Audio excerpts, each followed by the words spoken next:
یک بار دیدنی روی پدر زور، یک دویم پدر رو میکنه خور. من از این کوری قسمت در عجیبم، خدایا این چی سیر است و چی اسرار. پدر خورو خداوندا نگه دار، مکن محتاج فرزند خطاکار. برای من پدر شخصی عزیز است، نمیخواهم پدر باشه دلم دار.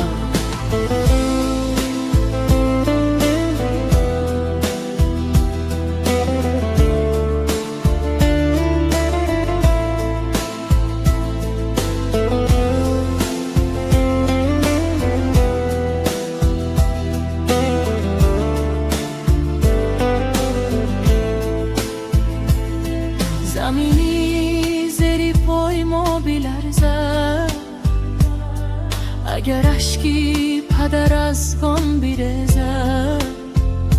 خداوندو طلب دارم من از تو، گه اشکی پدر چونم نرزد. پدر خورو خداوندو نگه دار، مکن محتاج فرزند خطاکار. برای من پدر شخصی عزیز است، نمیخواهم پدر باشه دلم دار.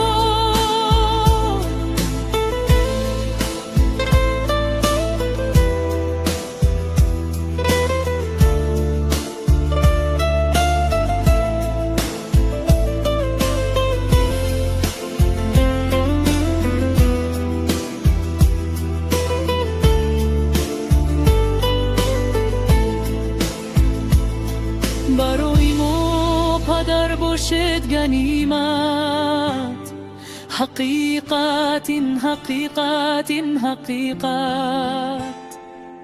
با وقتی زندگی قدر است بدونیم، پس از مرگش چی سود از درد و خسرت. پدر خورو خداوندو نگه